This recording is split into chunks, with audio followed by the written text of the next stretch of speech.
साथियों नमस्कार। आज चर्चा करेंगे गांव में जो तालाब होते हैं उनके प्रबंधन पर। गांव में जो गांव पंचायत में तालाब निहित हैं उनका प्रबंधन कैसे भूमि प्रबंधक समिति करेगी। गांव में कुछ तालाब छोटे होते हैं, कुछ बड़े तालाब होते हैं। धारा 61 उत्तर प्रदेश राजस्व संहिता में दो प्रकार का वर्गीकरण तालाबों का किया गया है। एक वो तालाब जो 0.5 एकड़ से छोटे हैं और एक वो तालाब जो 0.5 एकड़ से बड़े हैं।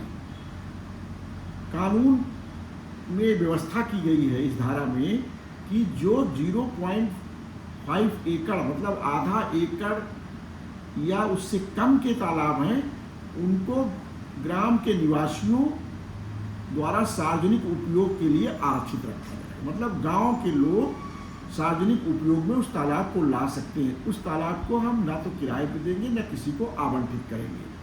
कौन से तालाब? जो 0.5 एकड़ अर्थात आधा एकड़ से कम होंगे। दूसरा वर्गीकरण है 0.5 एकड़ से बड़े तालाब। उनका प्रबंधन नियमावली में दी गई व्यवस्था के अनुरूप विहित रीति से गांव पंचायत द्वारा उप जिलाधिकारी की पूर्वानुमति से किए जाने का प्राविधान किया गया है।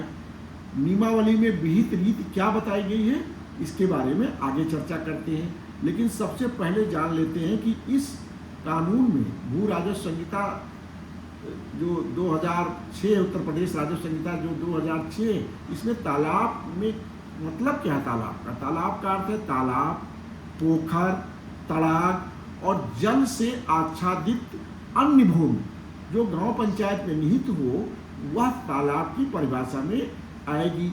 तो उसके लिए क्या विहित रीति होगी? जो आधा एकड़ से ज़्यादा के तालाब हैं, बड़े हैं, उनके लिए विहित रीति क्या होगी? विहित रीति में यह स्पष्ट किया गया है कि जो आधा एकड़ से ज़्यादा होंगे और 5 एकड़ तक होंगे उनके किराए पे देने का, उनका आवंटन करने का तरीका अलग होगा और जो 5 एकड़ से बड़े तालाब होंगे उनको किराए पे देने का तरीका अलग होगा।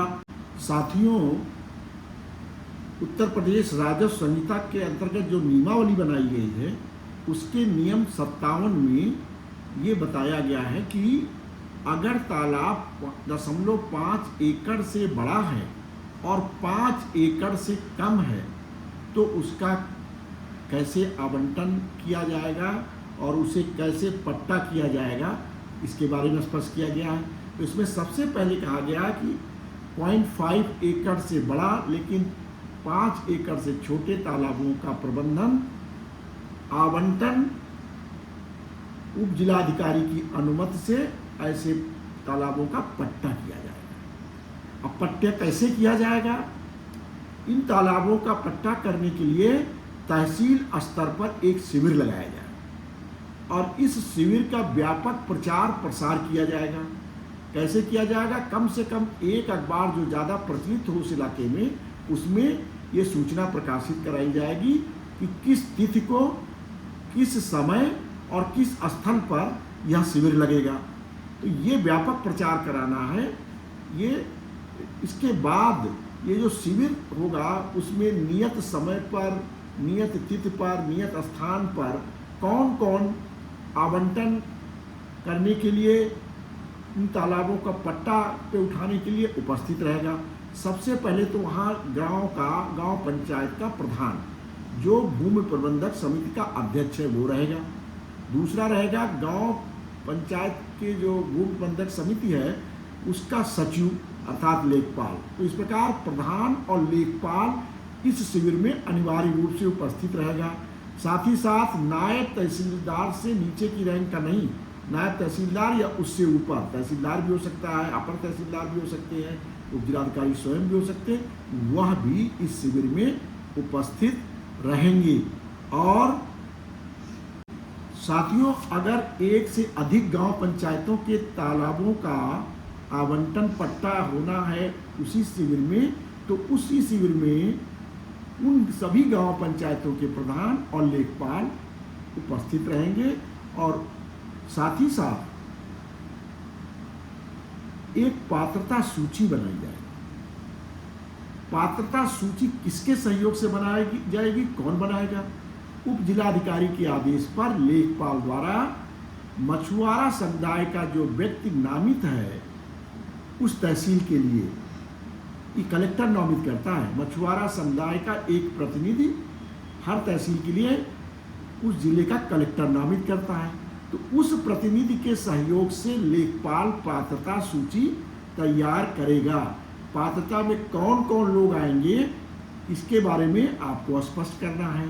सबसे पहले पात्रता सूची बनाने से पहले हम समझ लें मछुआरा समुदाय क्या होता है, उसकी क्या परिभाषा है। मछुआरा समुदाय में कौन कौन लोग आएंगे? तो मछुआरा समुदाय के व्यक्ति में कौन कौन आएंगे? केवट, मल्लाह, निषाद, बिंद, धीमर, कश्यप, बाथम, रैकवार, बांजी, गोडिया, कहार, तुरैया अथवा तुराहा समुदाय से संबंधित ऐसा व्यक्ति अथवा अन्य कोई व्यक्ति जो परंपरागत रूप से मत्स्य पालन व्यवसाय में लगा हो। जो व्यक्ति बताए उनके अलावा भी कोई व्यक्ति हो सकता है जो परंपरागत रूप से मत्स्य पालन व्यवसाय में लगा हो, उसे हम मछुआरा समुदाय का व्यक्ति कहेंगे। लेखपाल उप जिलाधिकारी के निर्देश पर कलेक्टर द्वारा उस तहसील के लिए नामित मछुआरा समुदाय के प्रतिनिधि के साथ परामर्श करके जो पात्रता सूची तैयार करेगा, उसमें पात्रता सूची में सबसे पहली वरीयता होगी संबंधित ग्राम में रहने वाला मछुआ समुदाय का व्यक्ति, जिसकी परिभाषा मैंने आपको पहले बता दी है। तो सबसे पहली वरीयता क्या होगी? उस ग्राम पंचायत में रहने वाला मछुआ समुदाय का व्यक्ति। दूसरी वरीयता, अगर कोई उस मछुआ समुदाय का व्यक्ति उस ग्राम में नहीं है तो दूसरी वरीयता किसको रहेगी? ग्राम पंचायत में निवास करने वाला गरीबी रेखा से नीचे का SC, ST, OBC अथवा सामान्य श्रेणी का व्यक्ति। मतलब अगर मछुआ समुदाय का नहीं मिलेगा तो SC, ST, OBC या सामान्य श्रेणी का व्यक्ति जो गरीबी रेखा के नीचे हो, उसको दूसरी वरीयता हो गई। अगर यह भी नहीं मिलेगा तो संबंधित न्याय पंचायत में निवास करने वाला मछुआ समुदाय का व्यक्ति होगा, उसको वरीयता मिलेगी। और उसके बाद किसकी वरीयता है? संबंधित विकास खंड में रहने वाला मछुआ समुदाय का व्यक्ति वरीयता है। इस तरह 4 तरह की वरीयताएं हैं परिभाषित। इनके अनुसार पात्रता सूची लेखपाल तैयार करेगा, जिनके में आवंटन की प्रक्रिया की जाएगी। इस तरह लेखपाल ने जो पात्रता सूची तैयार की है, अगर एक ही व्यक्ति है पात्रता में आता है तो उसको आवंटन कर दिया जाएगा और जो सरकार द्वारा समय समय पर दरें निर्धारित की जाती है किराए की, वह उससे वसूली जाएंगी। और यह दर 1000 रुपये प्रति एकड़ से कम नहीं होगी और 2000 रुपये एकड़ से प्रति एकड़ से ज़्यादा नहीं होगी। अगर एक से ज़्यादा पात्र व्यक्ति आते हैं तो उस श्रेणी में अगर पात्रता सूची में एक से ज़्यादा पात्र हैं तो क्या होगा? तब नीलामी कराई जाएगी। और नीलामी के नियम भी भू राजस्व उत्तर प्रदेश राजस्व संहिता में 189 और 190 में दिए हुए हैं। नीलामी उस प्रक्रिया के तहत कराने के बाद जिसके हक में नीलामी छूटेगी उसे आवंटन पट्टा कर दिया जाएगा। और ये पट्टा लेकिन उप जिलाधिकारी का अनुमोदन लेकर ही किया जाएगा, उससे पहले नहीं किया जाएगा। उप जिलाधिकारी को पत्रावली प्रेषित की जाएगी। उप जिलाधिकारी संतुष्ट हो गए नीलामी से या आवंटन प्रक्रिया से तो उसका अपना अनुमोदन दे देंगे। उसके बाद पट्टा RC प्रपत्र 15 में निष्पादित हो जाएगा। और यह जो पट्टा निष्पादित होगा RC प्रपत्र 15 में, इसका रजिस्ट्रेशन भी होगा। ये रजिस्ट्रीकृत होगा। ये ऐसे नहीं कागज पे हो जाएगा 100 रुपये के स्टाम्प पेपर। ये रजिस्ट्री दफ्तर में इसकी रजिस्ट्री भी कराई जाएगी। RC प्रपत्र 15 में ये आवंटन पट्टा जारी किया जाएगा उप जिलाधिकारी के अनुमोदन के उपरांत। अब आपको मैं स्पष्ट करना चाहता हूं, जहां पर पात्र व्यक्ति किसी श्रेणी में एक से अधिक है तो नीलामी की प्रक्रिया का नियम क्या है, इसके बारे में स्पष्ट करना चाहता हूं। मैंने आपको पहले बताया कि नीलामी की प्रक्रिया का नियम 189 और 190 में दिया हुआ है। नीलामी के संबंध में उत्तर प्रदेश राजस्व संहिता 2006 की धारा 189 कहती है जब नीलामी होगी और जिसके हक में नीलामी छूटेगी उसे 25% धनराशि तुरंत जमा करना होगा। यह धनराशि वह नकद भी जमा कर सकता है, डिमांड ड्राफ्ट से भी जमा कर सकता है और बैंकर चेक से भी जमा कर सकता है। नियम 190 कहता है कि जो नीलामी जिसके हक में छूटी है और उसने 25% धनराशि नियम धारा 189 के तहत जमा कर दी है तो उसे 15 दिन के अंदर शेष धनराशि कोषागार या उपकोषागार में जमा करके चालान प्रस्तुत करना होगा, तब ये पट्टा पूर्ण माना जाएगा। तो ये तो हो गई छोटे तालाब जो 0.5 एकड़ से बड़े हैं लेकिन 5 एकड़ से छोटे हैं, उनके आवंटन पट्टा की प्रक्रिया। अब हम आगे बढ़ते हैं। जो 5 एकड़ से बड़े तालाब हैं उनके आवंटन और किराए पर उठाने की प्रक्रिया क्या होगी। अभी हमने विस्तार से चर्चा की छोटे तालाब 0.5 एकड़ से लेकर के 5 एकड़ तक के पट्टों के संबंध में, जिसके नियम 57 में जिसके बारे में विस्तार से प्रक्रिया दी और आपको स्पष्ट किया। अब हम बड़े तालाब की चर्चा करते हैं जिनका नियम 58 में विस्तार से प्रक्रिया दी गई है और ये तालाब होंगे 5 एकड़ से अधिक वाले, 5 एकड़ या उससे अधिक बड़े तालाब। इन तालाबों को कोई साधारण आदमी मैनेज कर नहीं पाएगा, न ले पाएगा। इन तालाबों के आवंटन की प्रक्रिया में जो वरीयता सूची बनेगी, उस वरीयता सूची में सबसे पहली वरीयता में जो आएगा उस ग्राम में रहने वाले मछुआ समुदायों के व्यक्तियों की सहकारी समिति।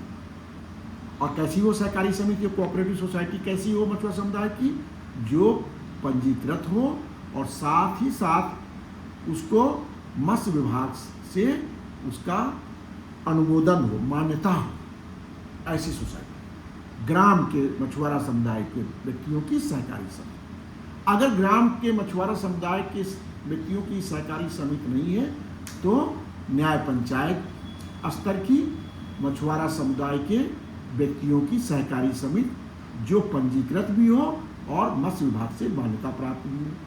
अगर ये भी नहीं है तो तीसरी वरीयता किसको होगी, विकास खंड की।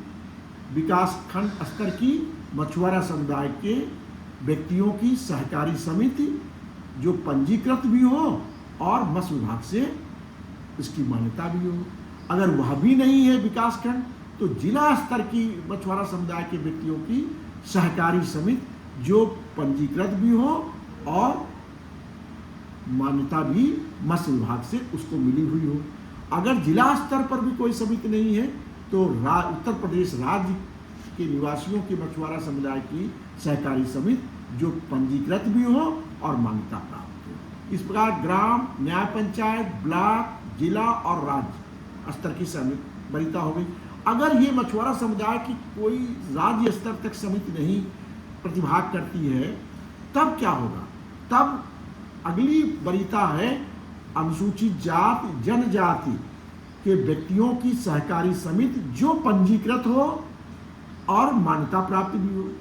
अगर एससी एसटी की भी ये पंजीकृत और मान्यता प्राप्त समिति नहीं है तो अन्य लोगों की सहकारी समिति जो पंजीकृत हो, मान्यता प्राप्त। ये वरीयता क्रम रहेगा आवंटन की प्रक्रिया के लिए। अब इस वरीयता क्रम में के बाद भी अगर किसी श्रेणी में एक से अधिक पात्र समितियां आ जाती हैं, प्रतिभाग करती हैं, तब क्या होगा। अगर एक ही है तो उसको आवंटन कर दिया जाएगा, अगर एक से अधिक हैं तो उसी प्रकार नीलामी होगी, वही प्रक्रिया नीलामी की जाएगी और नीलामी के बाद जिसके ज़्यादा बोली आएगी उसके हक में आवंटन किया जाएगा। एक तो ये बात होगी। दूसरी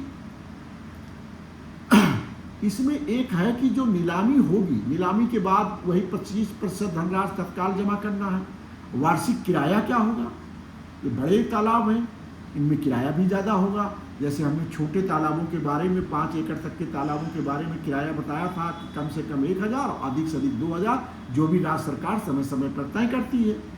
इसमें नियम में दिया है नियम 58 में कि जो 5 एकड़ से बड़े तालाब होंगे उनके लिए जो एनुअल रेंट निर्धारित किया जाएगा वो कम से कम 4000 रुपये प्रति एकड़ होगा। और जमा करने की प्रक्रिया हमने आपको पहले स्पष्ट कर दी है। तो इस प्रकार आवंटन की प्रक्रिया होगी।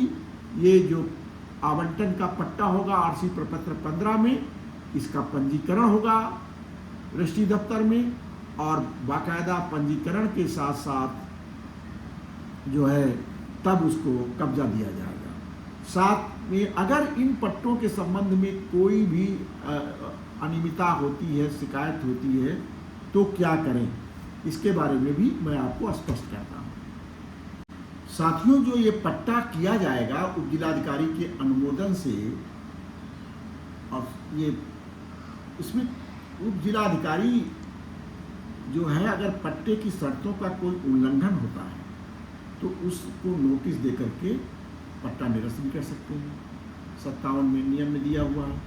अगर पट्टा अनुमोदन एसडीएम द्वारा दे दिया गया है और उससे कोई व्यक्ति क्षुब्ध है कि ये पट्टा गलत हुआ है, तो वह उप जिलाधिकारी के अनुमोदन के आदेश के खिलाफ 30 दिन के अंदर कलेक्टर के यहाँ धारा 210 के अंतर्गत जा सकता है, और कलेक्टर का जो धारा 210 के अंतर्गत अन्य जलजात पदार्थ या हरी सब्जियों के उत्पादन में प्रयोग ला सकता है। आप जानते हो सिंघाड़ा भी लोग इसमें लगाते हैं, तो इन कामों के लिए कर सकता है। उल्लंघन करने पर मैंने आपको पूरी प्रक्रिया बता दी, और अगर पट्टे से कोई क्षुब्ध है तो उसको क्या आगे जाने का कहाँ अधिकार है, ये मैंने बता दिया। इस प्रकार 3 श्रेणी के पट्टे हुए। 0.5 एकड़ से कम, जिनको कोई आवंटन नहीं किया जाएगा, कोई पट्टा नहीं किया जाएगा, गांव के लोगों के सार्वजनिक उपयोग के लिए छोड़ दिया जाएगा। 0.5 से 5 एकड़ तक के पट्टों का प्रक्रिया मैंने बता दी, और 5 एकड़ से बड़े पट्टों की प्रक्रिया बता दी। मछुआ समुदाय कौन होता है, सारा स्पष्ट कर दिया। अब हमको विश्वास है कि आपको इन नियमों कानूनों की जानकारी होने के बाद अपने इन पट्टों को प्राप्त करने, इनकी पात्रता के संबंध में जानकारी होने पर कम कठिनाई होगी। बहुत बहुत धन्यवाद, आभार। मेरे चैनल से जुड़े रहिए, इसी तरह की जानकारी आपको हम लगातार देते रहेंगे। धन्यवाद।